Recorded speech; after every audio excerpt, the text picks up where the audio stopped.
Que se passe-t-il aujourd'hui? Aucun client. Je me demande, depuis ce matin je n'en ai pas vu. Bonjour les filles. Client, je suis plus que bon. Dois-je venir? Essayez-moi, vous n'en chercherez pas un autre. Je suis meilleur. Je prends qui? Je prends qui? Réglez l'affaire avec moi. Ça veut dire quoi? Tu ne reviens pas du boulot? Vous nous avez demandé si nous avions vu des travaux aujourd'hui? Comment est-ce mon affaire? Suis-je celui qui vous fait ne pas voir le travail? Es-tu le seul ici? La miséricorde n'est-elle pas là? A-t-elle parlé? Je ne suis pas miséricorde. Vous êtes trop gourmand. Tu veux tous les hommes pour toi. Voir le pot appelé la bouilloire noire, moi et toi qui est plus gourmand, même si vous avez 10 hommes à la fois, vous ferez comme si vous n'en aviez pas vu.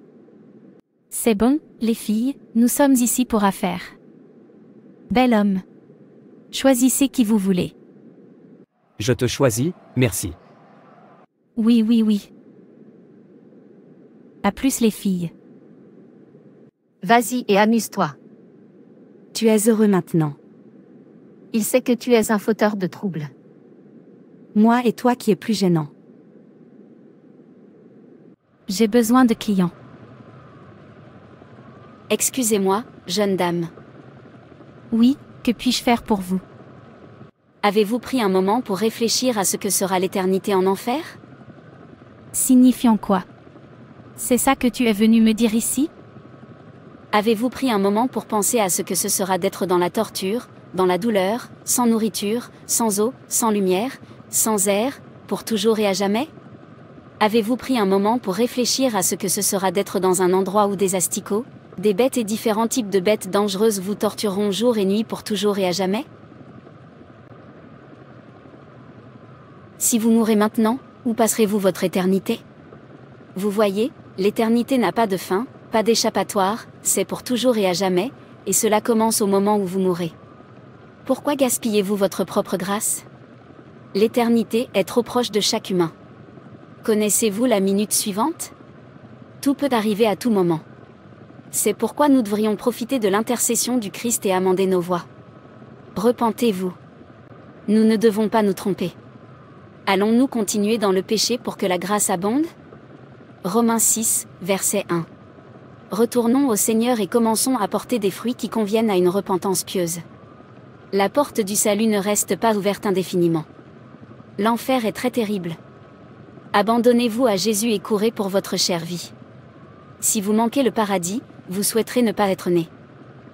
Aucune excuse pour cette génération. Commencez à vivre une bonne vie. J'ai peur de ce qui va m'arriver si j'arrête ce travail, comment puis-je me nourrir? Dieu ne vous bénira pas si vous vivez encore dans le péché, vous devez d'abord vous détourner de votre péché, car le péché est un obstacle à votre succès. Ésaïe 59 dit.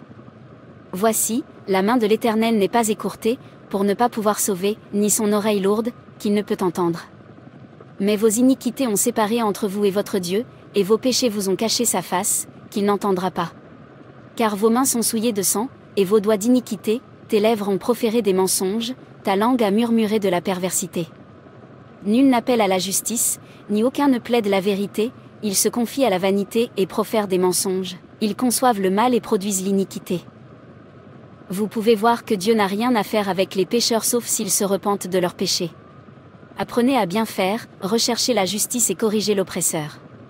Défendez l'orphelin et plaidez la cause de la veuve. Allons, raisonnons ensemble, dit l'Éternel. Si vos péchés sont comme le cramoisi, ils deviendront blancs comme la neige, même s'ils sont aussi rouges que le cramoisi, ils deviendront comme de la laine. Si vous êtes disposés et obéissants, vous mangerez le meilleur de la terre. Ésaïe 1 verset 17 à 19. Vous pouvez voir que le choix d'être béni vous appartient. Deutéronome 30 verset 19. Aujourd'hui, je vous ai donné le choix entre la vie et la mort, entre les bénédictions et les malédictions. Maintenant, j'appelle le ciel et la terre à témoigner du choix que vous faites. Oh, que tu choisirais la vie, afin que toi et ta descendance puissiez vivre. Oh mon Dieu, je suis désolée. Je ne sais pas ce que je faisais. S'il vous plaît, pardonnez-moi. À partir de maintenant, je m'abandonne à toi, Seigneur Jésus. Soyez mon Seigneur et Sauveur personnel. Pardonne-moi tous mes péchés, retire mon nom du livre de la mort et mets-le dans le livre de la vie. Amen. Miséricorde, que se passe-t-il? Pourquoi es-tu habillé comme ça? Vous ne venez pas travailler aujourd'hui.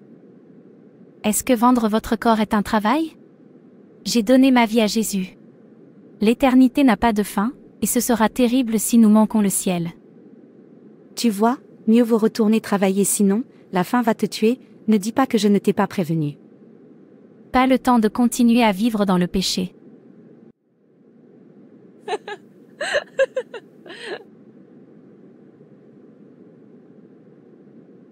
Je suis désolée pour vous.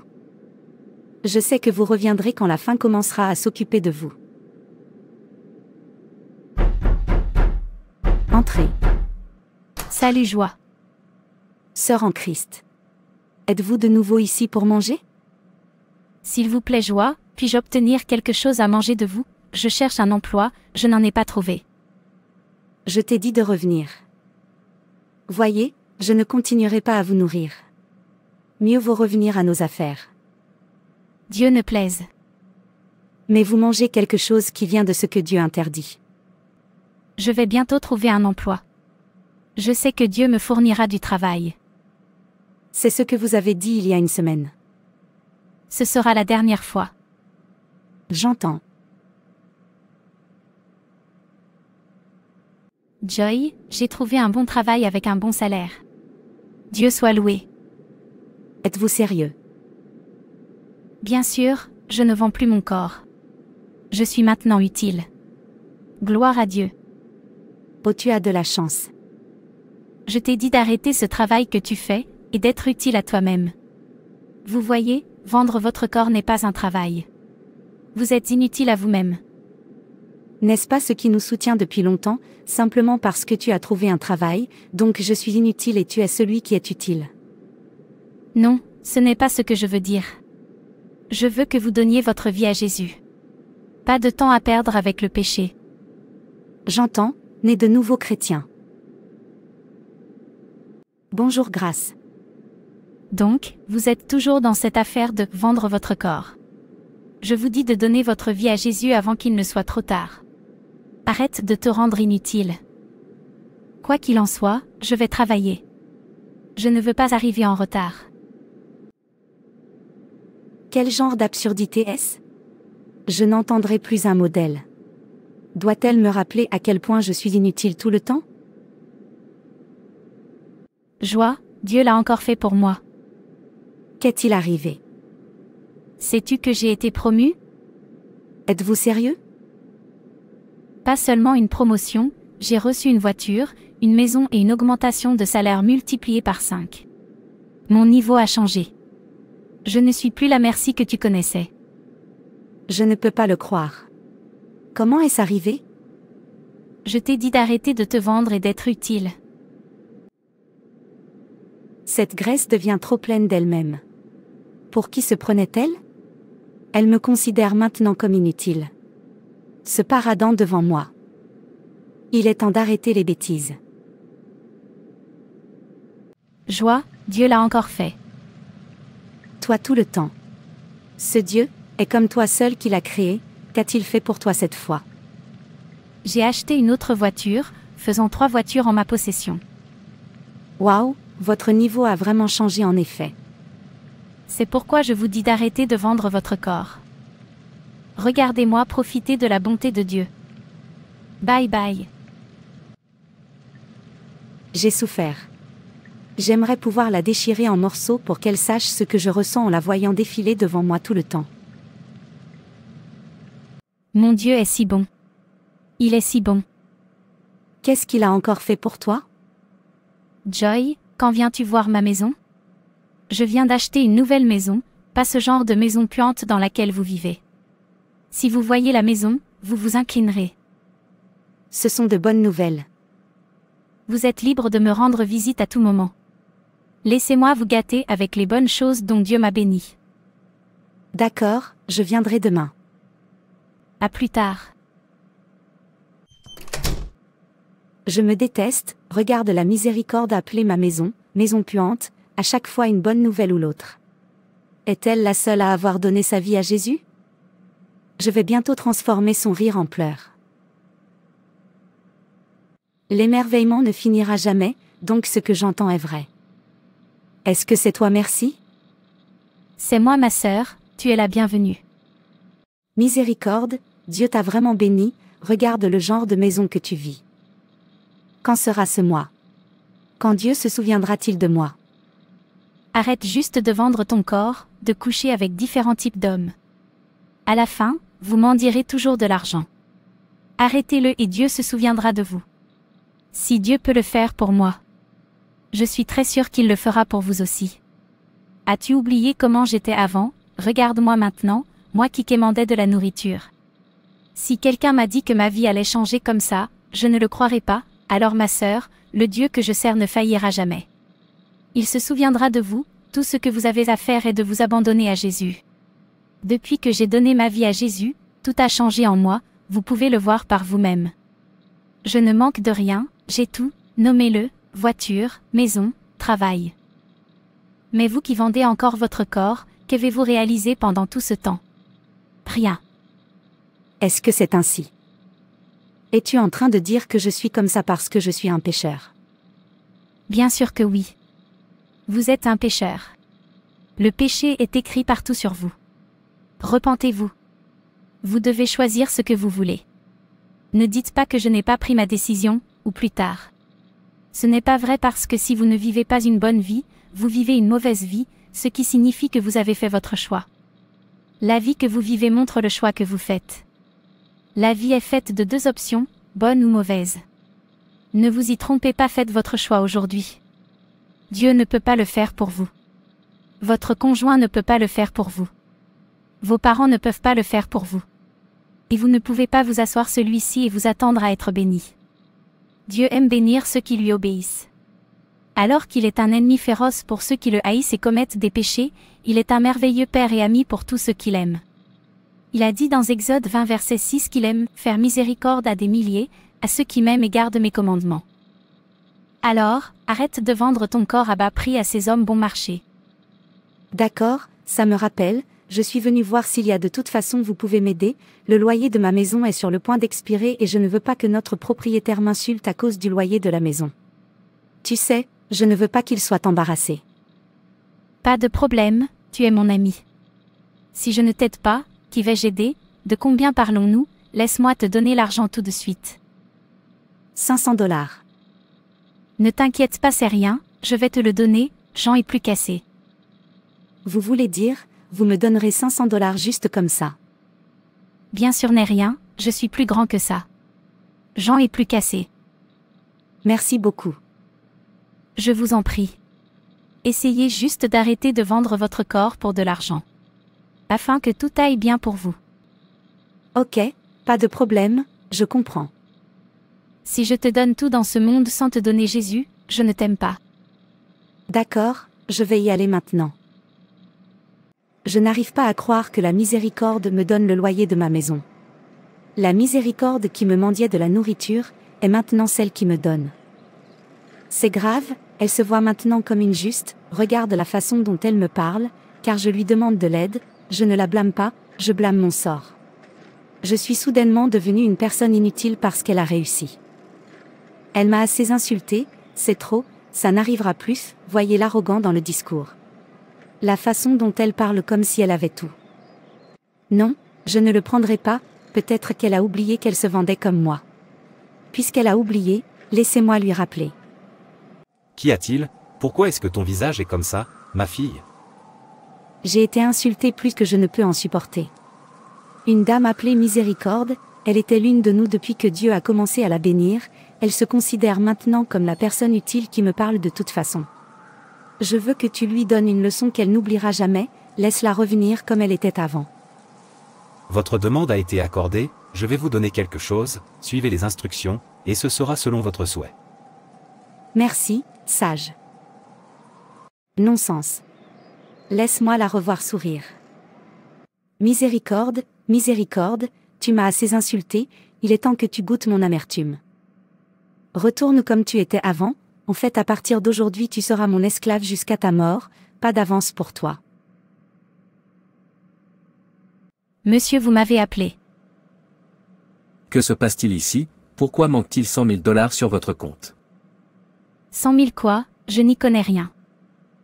Écoutez, vous avez juste une semaine pour le remplacer ou la loi suivra son cours. Oh non, ce qui vient de se passer. Mon ami, vas-tu sortir de ma vue? Que dois-je faire maintenant? Comment se fait-il qu'une telle somme d'argent ait été manquée sur mon compte? Joie, je suis fini. Que se passe-t-il? Pourquoi pleures-tu? Il y a un problème, je ne sais pas ce qui se passe, 100 000 dollars se perdent. Ils disent que je sais ce qu'il en est et que je dois y pourvoir, sinon ils saisiront tout ce que j'ai. Que dois-je faire, Joy? C'est sérieux, mais calmez-vous d'abord. Et vérifiez s'il y a une erreur. J'ai tout vérifié, je ne comprends pas seulement.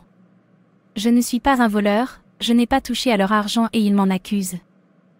Ne vous inquiétez pas, ça va, la solution viendra, je sais que vous n'êtes pas un voleur.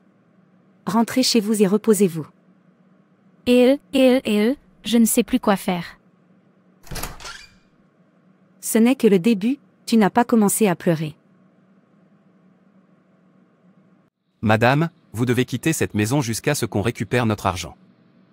Monsieur, s'il vous plaît, croyez-moi, je ne sais pas ce qui s'est passé, je ne suis pas un voleur, je n'ai touché à aucun argent. Ce n'est pas moi qui décide, je ne suis qu'un avocat. Et je fais mon travail. Veuillez partir jusqu'à ce que vous rendiez l'argent perdu.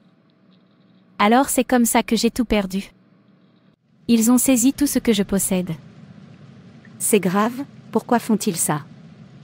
S'il vous plaît, permettez-moi de rester à votre place, je n'ai plus d'autre endroit où rester. Enfin, vous arrivez dans un endroit puant. Vous entendrez parler de moi. D'accord, pas de problème, à quoi servent les amis, tu es libre de rester avec moi. Merci beaucoup. Que pensez-vous que vous faites là? As-tu lavé le linge que je te demande de laver? Oui. Va au marché et achète quelque chose pour moi et ne perds pas de temps là-bas, car il y a beaucoup de choses à faire quand tu reviens. Mais il est tard, comment voulez-vous que j'aille au marché à cette heure? Ne me questionne jamais, tu manges ma nourriture, tu dors dans ma maison et tu dois faire tout ce que je te demande de faire. Maintenant allez-y. Quel est le sens de cela? Pourquoi me traites-tu comme une poubelle? Je ne me souviens pas t'avoir offensé de toute façon. J'ai dit allez-y et écoutez mieux, commencez à me suivre sinon très bientôt vous arrêterez de manger dans cette maison. Maintenant hors de ma vue. Je ne peux pas croire que Joy me traite de cette façon, est-ce parce que je ne vais plus bien? Quand les choses allaient bien avec moi, je lui ai donné tout ce qu'elle demandait, maintenant elle me traite comme son esclave. Oh mon Dieu, pourquoi me permettez-vous de voir tout cela? Vous avez dit que vos enfants ne mendiraient jamais de pain. Vous avez également dit que vous ne laisseriez jamais venir à nous une tentation plus grande que nous. Pourquoi cette tentation? Tu n'as rien vu, je vais te tourner vers mon match de pied, que ton corps tendra plus tard. Joy, tu sais que je n'ai pas encore de travail, s'il te plaît, aide-moi avec de l'argent quand je trouverai du travail, je te le rendrai. J'ai tellement faim. Comme quoi? Si vous avez besoin d'argent, vendez votre propre corps et obtenez-le. Tu ne peux pas être sain et manger des choses impies. Tu m'as entendu. Dieu, où es-tu? Pourquoi m'as-tu permis d'être comme ça? Aide-moi. Je suis fatiguée. Je suis fatiguée.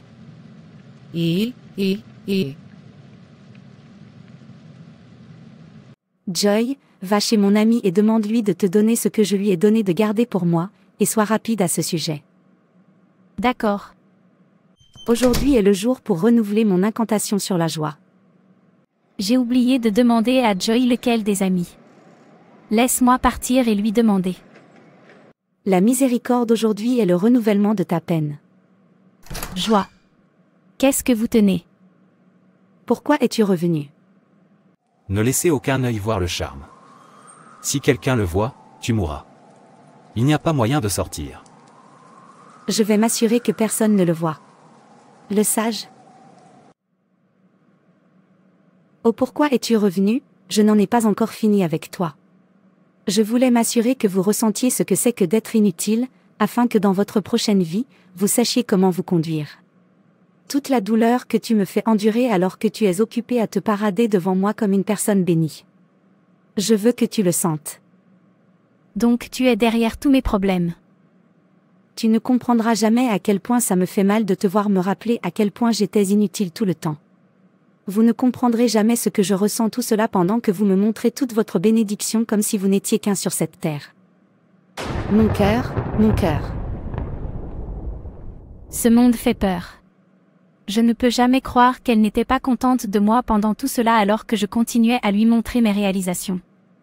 Vous voyez, c'est pourquoi Dieu a dit de vous séparer lorsque vous vous êtes repenti. Arrêtez de donner au diable une chance de vous attaquer. Les chrétiens doivent être craignants Dieu et humbles. Ils devraient montrer le fruit de l'esprit donné dans Galates 6, amour, joie, paix, patience, bonté, douceur et maîtrise de soi. Christ ne nous a pas sauvés pour que nous puissions vivre de la manière que nous choisissons. Il nous a sauvés pour mener une vie pieuse et ainsi vivre d'une manière radicalement différente de notre style de vie en tant qu'incroyants. Notre conduite est de nous conduire d'une manière qui est digne de notre appel en Christ. Comment savons-nous si nous sommes chrétiens ? Nous savons que nous sommes chrétiens parce que nous marchons dans la lumière. Notre style de vie se conforme progressivement à ce que Dieu nous a révélé sur sa nature et sa volonté. Nous savons que nous sommes chrétiens parce que nos vies sont marquées par la sensibilité au péché, la repentance et la confession. Nous savons que nous sommes chrétiens parce que nous gardons les commandements de Dieu. Nous désirons connaître la volonté de Dieu, nous efforçons de lui obéir et pleurons notre désobéissance. Nous savons que nous sommes chrétiens parce que nous marchons comme le Christ a marché. Nous désirons imiter le Christ et grandir en conformité avec lui. Nous savons que nous sommes chrétiens parce que nous aimons les autres chrétiens, désirons leur communion et cherchons à les servir en acte et en vérité. Nous savons que nous sommes chrétiens à cause de notre mépris croissant pour le monde et à cause de notre rejet de tout ce qui contredit et s'oppose à la nature et à la volonté de Dieu. Nous savons que nous sommes chrétiens parce que nous continuons dans les doctrines historiques et les pratiques de la foi chrétienne et restons dans la communauté des autres qui font de même. Nous savons que nous sommes chrétiens parce que nous professons que Christ est Dieu et que nous le tenons en haute estime. Nous savons que nous sommes chrétiens parce que nos vies sont marquées par un désir ardent et pratique de recherche de la sainteté. Nous savons que nous sommes chrétiens parce que nous pratiquons la justice. Nous faisons ces choses qui sont conformes à la norme juste de Dieu. Nous savons que nous sommes chrétiens parce que nous avons vaincu le monde. Bien que nous soyons souvent pressés et fatigués, nous persévérons dans la foi. Nous continuons à suivre le Christ et ne reculons pas. Nous savons que nous sommes chrétiens parce que nous croyons les choses que Dieu a révélées concernant son Fils, Jésus-Christ. Nous avons la vie éternelle en lui seul. Si nous avons ces qualités, et qu'elles augmentent en nous, nous avons la preuve que nous avons appris à connaître Dieu et à porter le fruit d'un enfant de Dieu. Cependant, si ces qualités sont absentes de nos vies, nous devrions avoir le plus grand souci pour nos âmes. Nous devrions être diligents pour chercher Dieu concernant notre salut. Nous devrions nous réexaminer pour voir si nous sommes toujours dans la foi. Nous devons être diligents pour rendre notre appel et notre élection certains. Soyez un vrai chrétien. Merci d'avoir regardé, et n'hésitez pas à vous abonner, aimer et partager. Que Dieu te bénisse.